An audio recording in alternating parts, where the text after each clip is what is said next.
Hello भाई लोग, इस फोटो को गौर से देखिए और बताइए क्या इससे बच्चे डर जाएंगे? तो फिर ऐसी क्या वजह थी कि रोमानिया के बच्चे हंसने के अलावा इतने रो पड़े कि रोमानिया ने उस कार्टून शो को ही बैन कर दिया? मगर क्यों? ये आपको आगे पता चलेगा। यही नहीं, अभी और सुनिए। जो काम बड़े भी करने से शर्माए, ऐसे काम अगर बच्चों से करवाओगे तो आपका शो बैन होगा ही ना। ऐसा ही कुछ हुआ था टाइनी टून एडवेंचर्स के एक एपिसोड में। इन्होंने दिखाया कि दूध की बोतल उठाने के उम्र में बच्चे बियर की बोतल चुरा रहे थे। अबे साले। और यही नहीं, चाइना के तानाशाह शी जिनपिंग ने तो एक बार विनी द पू को चाइना से बैन कर दिया। पहली फुर्सत में निकल। क्यों? क्या हुई? रीजन है ये। आज ऐसे ही कई सारे कार्टून्स बैन होने के राज फैक्ट भाई आपके लिए लाया है, तो वक्त जाया न करते हुए चलिए शुरू करते हैं। Number 1, Popeye. बच्चे पोपोय को देखकर पालक खाने लगे थे, ये तो आपको पता ही होगा। लेकिन क्या आपको ये पता है कि बच्चे पोपोय को देखकर इतना ज्यादा पालक खाने लगे कि उस टाइम पालक का प्रोडक्शन यूएस में 35% बढ़ गया था। लेकिन इसके अलावा क्योंकि सब बच्चे पोपोय की तरह बनना चाहते थे, इसलिए बच्चे उसकी अच्छी आदत के साथ साथ बुरी आदत भी फॉलो करने लगे। और उसकी बुरी आदत थी ये पाई, और इस एक बुरी आदत की वजह से पोपोय की सक्सेस का डाउनफॉल चालू हुआ। इसके पहले जापान और अमेरिका ने 2-3 एपिसोड अपने परंपरा के खिलाफ होने के कारण बैन कर दिए थे, पर जब ये पाइप वाला मुद्दा उठा तब पोपोय को पूरे वर्ल्ड में बैन करना पड़ा। देखा, सिगरेट जैसी बुरी आदत ने पोपोय को भी नहीं छोड़ा। अब ये तो हुआ सोशल मैसेज। परफेक्ट भाई आपको एक और इंटरेस्टिंग बात बताना चाहता है। ये वो जनाब है जिससे इंस्पायर होकर पोपोय का कैरेक्टर बनाया गया था। ये एक्चुअल में वेटर थे, पर इन्हें सेलर बनने की चाह थी और ये अपने मुंह में हर वक्त पाइप रखते थे, जिसकी वजह से उनकी एक आंख छोटी और दूसरी आंख बड़ी दिखती थी। इसीलिए क्रिएटर ने उसे पॉप आई ऐसे नाम दिया और इन्हीं के नाम से बन गया Popeye. Number 2, Mickey. Mickey mouse दुनिया का पहला कार्टून है जिसने प्रूव कर दिया कि कार्टून की भी जुबान होती है। शाबाश बेटा, बहुत बढ़िया मुन्ना। लेकिन फिर भी इतना हिस्टोरिकल मूवमेंट देने वाला कैरेक्टर आखिर क्यों हुआ बैन?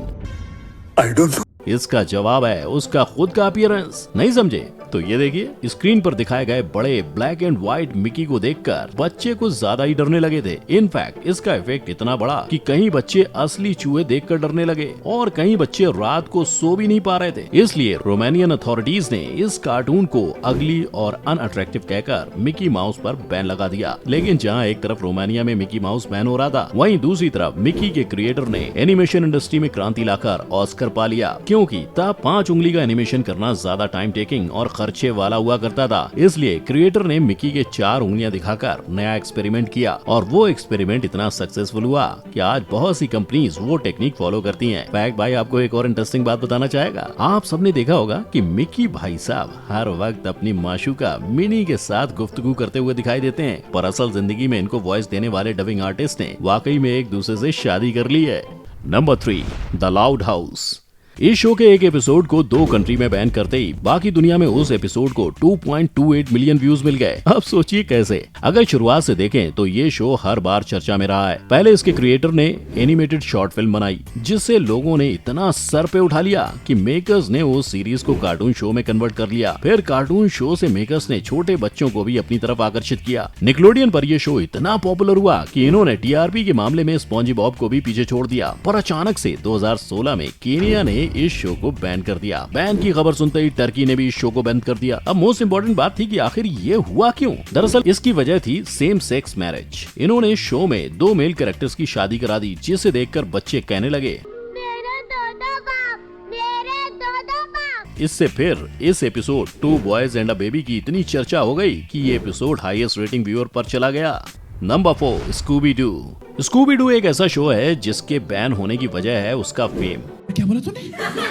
पर क्या आप जानते हैं कि उसका फेम क्यों बढ़ा? क्योंकि इस शो को राइटर्स बाकी वायलेंट शो के कंपैरिजन में हल्का लाइट दिखाना चाहते थे। इसीलिए राइटर ने उसमें एक कुत्ते को ऐड करके एक फनी एंगल दे दिया, जो ऑडियंस को इतना अच्छा लगा कि स्कूबी डू ने 350 एपिसोड बना के हाईएस्ट एपिसोड्स का वर्ल्ड रिकॉर्ड सेट कर दिया। इसके बाद फिर इस शो की पॉपुलैरिटी इतनी बढ़ी कि दुबई में स्कूबी डू का थीम पार्क तक बनाया गया। पर पर एक कंट्री को ये शो पसंद ही नहीं आया और वो कंट्री था चाइना। उनका ये मानना था कि स्कूबी डू की वजह से उनकी एनीम इंडस्ट्री खत्म हो रही है और इसी वजह से उन्होंने स्कूबी डू को अपने प्राइम टाइम आवर्स से निकाल दिया और वो इसे बच्चों के सोने के बाद दिखाने लगे। पर स्कूबी डू इतना फेमस हो चुका था कि बच्चे नींद से उठकर ये कार्टून देखने लगे। ऐसा ही है, फैंस को कभी कोई रोक नहीं सकता। आखिर में चाइना के पास दूसरा कोई ऑप्शन नहीं था और इसी वजह से चाइना ने स्कूबी डू को बैन ही करके अपनी एनीम इंडस्ट्री को बचा लिया। Number 5, Powerpuff girls. याद है, इनके हर कैरेक्टर बहुत क्रीपी होते थे, पर देखिए ये तो क्रीपीनेस की हद ही हो गई। इन्होंने तो खुलेआम जानवरों को काट ही दिया। इसे कहते हैं आ बैल मुझे मार। इस शो ने दूसरी बार भी ऐसा ही कुछ करने की कोशिश की थी। इनके अब म्यूजिकल रॉक ओपेरा एपिसोड के 5th एपिसोड में ये दिखाया गया कि पावरपफ गर्ल्स एक बिल्डिंग को डिस्ट्रॉय कर देती हैं और वो बिल्डिंग कुछ हद तक चर्च की तरह दिखाई देती है। पर माहौल तो तब गर्म हुआ जब उस बिल्डिंग से जीसस भागते हुए निकलते हैं। अब अनफॉर्चुनेटली वो सीन तो अवेलेबल नहीं है, लेकिन ये देखकर यूएसए ने उस एपिसोड पर बैन लगा दिया। अब जनता के सामने कुछ कहना ही था, इसीलिए उन्होंने एक फालतू स्टेटमेंट देते हुए कहा कि इस एपिसोड की स्ट्रॉन्ग स्टॉप लाइटिंग होने की वजह से बच्चों की आंखों पर इसका बुरा असर पड़ सकता है। Number 6, tiny toon adventure. इस शो ने तो बुरी आदतों की हद ही पार कर दी। टाइनी टून एडवेंचर्स के एक एपिसोड में दिखाया गया कि ये नन्हे मुन्ने बच्चे बियर की बोतल चोरी करने की कोशिश करते हैं। अब बच्चों को चोरी करना सिखाओगे और वो भी बियर की, तो बैन तो होना ही पड़ेगा ना। पर इस एपिसोड को बैन करने के बाद शो पर कुछ असर नहीं पड़ा, क्योंकि ये एक ऐसा इकलौता शो था जिसके बजट की कोई सीमा नहीं थी। जी हाँ, इन्होंने एक एपिसोड के लिए $60,000 खर्च किए थे, जिसमें हमारे यहाँ की एक पूरी रीजनल फिल्म बन जाएगी। बात तो सही है। इस कार्टून शो के लिए 3 महीने में पूरे 1200 वॉइस आर्टिस्ट ने ऑडिशन दिए थे, क्योंकि शो की प्रोड्यूसर को 18 मंथ्स में 65 एपिसोड्स पूरे करने थे, जिसके लिए इन्होंने 6 अलग अलग एनिमेशन कंपनी को भी हायर किया था। अब सोचो, इतने बड़े कार्टून शो का एक एपिसोड बैन करोगे तो उसको क्या ही फर्क पड़ेगा। नंबर 7, विनी द पू। देखिए इस पू को, आधा नंगा बच्चा कैसे बेशर्मों की तरह नाच रहा है। ऐसा हम नहीं, ये कंट्री कह रहा है। इस सज्जन को क्या तकलीफ है भाई? पोलैंड वालों का कहना है कि विनी को देखकर बहुत से बच्चे पैंट न पहनने की जिद करने लगे। ये जिद इतनी बड़ी, पोलैंड वासियों को विनी द पू को ना चाहते हुए भी बैन करना पड़ा। फिर पोलैंड के साथ साथ चाइना ने भी विनी के कैरेक्टर पर बैन का धब्बा लगा दिया। पर चाइना का रीजन था ये मीम।